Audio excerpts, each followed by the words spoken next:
You're listening to the Australian Army Training and Doctrine Podcast. This is Exercise Hamel 2016. I'm Captain Sharon Mascall-Dare, and with me is Captain Karmen Sampson, who's a physiotherapist with the 1st Close Health Battalion. She's also known on Twitter as Army Physio.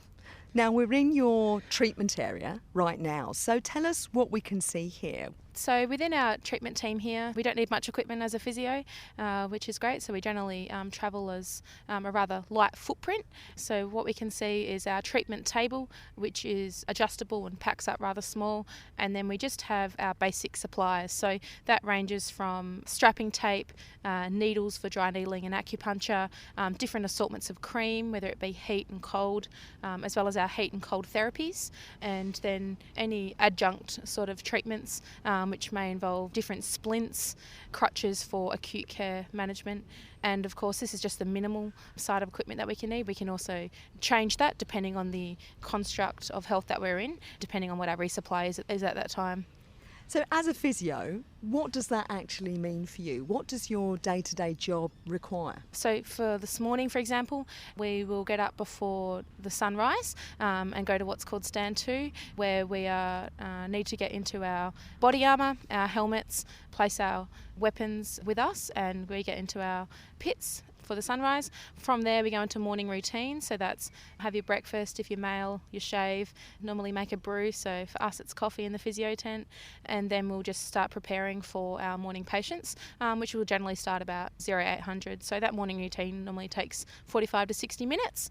Then we will have one of us on sick parade within the treatment team itself, so we'll just stand by with the medics and the medical officer. Patients that come in and need to be seen presenting with a musculoskeletal based injury, we'll see them there, and then normally around 0900 we'll start our normal patient reviews, and that can be initial patients and then follow-up patients, and that'll be our normal routine up until 1700, of course stopping for lunch. We may also run training for our medics, nursing officers and medical officers, and then about 17:30 we then run into our preparation for evening, so that'll involve stand 2 again into the pits, as I said before, body armour, helmet and weapon for about 30 minutes until that post sunset, and then we will crack into evening routine, so meals, and then set ourselves up for the following day. That's pretty much it. And how important is it then for an exercise of this size? We're talking about 9,000 people here. How important is the health support role? Yeah, look, it's really critical. So I guess I'll cover the physio piece to begin with. So normally within a barracks environment, you work off a ratio of 500 soldiers to 1 physiotherapist. So you can imagine with 9,000 people out here, 2 physios isn't necessarily providing enough support. So we've got other physiotherapists from within our battalion, so 1st Close Health Battalion, supporting the other brigades. And then we've got physiotherapists part of the 2nd General Health Battalion, so the main deployable hospital. They've had 2 to 3 physios out there as well. So from a physio point of view, where we're capturing musculoskeletal injuries at the acute phase in order to provide a subject matter expert advice and management to our medical officers in particular of those injuries, and furthermore provide the acute assessment and relevant management of those injuries in order to keep those members out in the field, therefore of course providing a force enabler. And then from the general health perspective, we've got medics as forward as the front line as the integral medics, who are then supported by their relevant treatment teams, which are the medical officer, nursing officer and the medics. And then rear of that, they come back to our brigade support platoon, and we're integral in providing that 10-1-2 imperative, 10 minutes in order to get hemorrhage control. 1 is the 1 hour for resuscitation, and 2 is the 2 hours for damage control surgery. So as part of our brigade support platoon and our forward treatment team elements, we really fall into that 10 and 1 as part of that 10-1-2 imperative. Now, you used to be a medic before you became a physio, didn't you? Yeah, so I was what they call a combat medical attendant in the Army Reserves. So I did that for a total of 8 years prior to studying physio, and I was studying another science degree at university. So yeah, the reserve gave me a lot of good opportunities and insight into what Army life was about, with my goal all along to transfer and apply to be physio within the Army. Then was lucky enough to be sponsored through the undergraduate scheme for 2 years before posting into 2nd General Health Battalion as my first posting as a physiotherapist. Now, given you've performed both roles, you've been an army medic and you're now a physio, how do you see the relationship working between those two jobs within the army? Yeah, so firstly, it comes down to medics understanding how the physiotherapy picture fits into their job as a medic. So we start that back as education at the Army School of Health, where physiotherapists go down, instruct on the medics course for a couple of days, predominantly within teaching the musculoskeletal injury-based assessment and management, right through to when the medics graduate and then march into their units. Physios are then involved with ongoing training, and then the medics in some combat brigades within the garrison health picture, they'll get an opportunity to work within our physio department for 1 to 2 weeks and get further development in that assessment and management of musculoskeletal injuries. And then we come into the field environment where the medics are working within the treatment team, so we've got a daily contact with them within our brigade support platoon.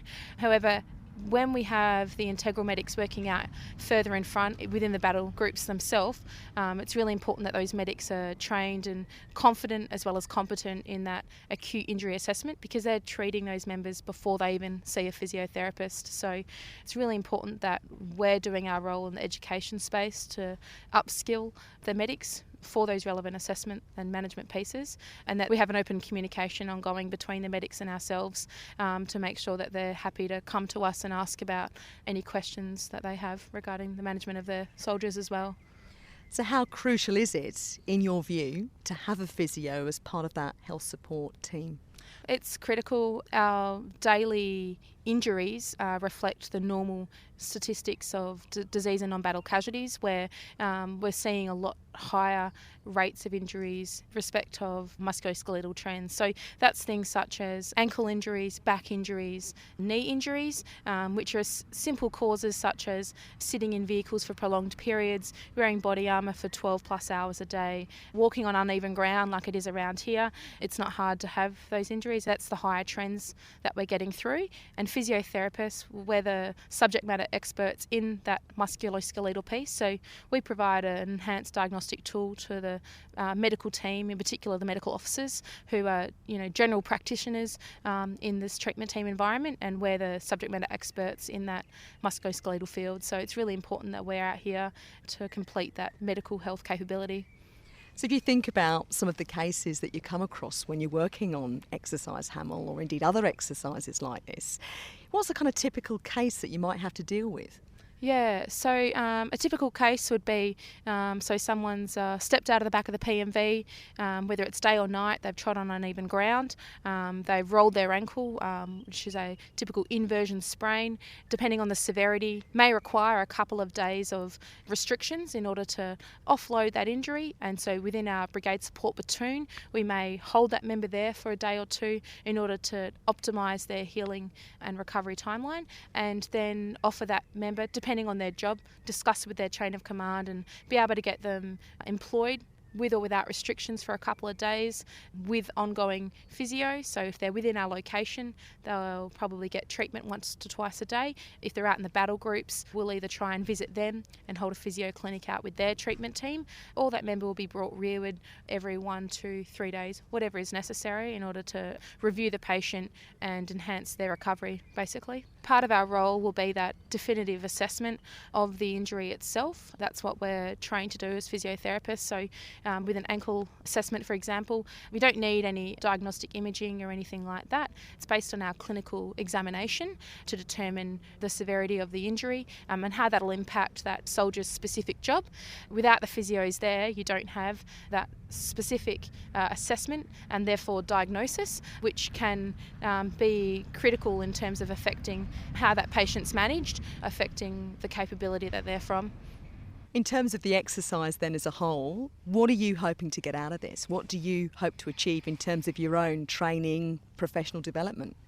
Yeah, so I guess a couple of parts to that. So from a training point of view, getting exposure for myself as well as the new physio that I'm working with, my colleague Lieutenant Troy. So we've been pretty lucky to be exposed to different elements within, I guess, the battle space while we've been out here. So working to see how physios fit into the health construct, become a bit more experienced with how we fit within the health picture, as well as just the normal battle picture. And that includes our roles as both physios and just our general soldiering. So things like our daily routine that I spoke about earlier, having to stand to, or when there's an air siren and we have to sit back in the pits.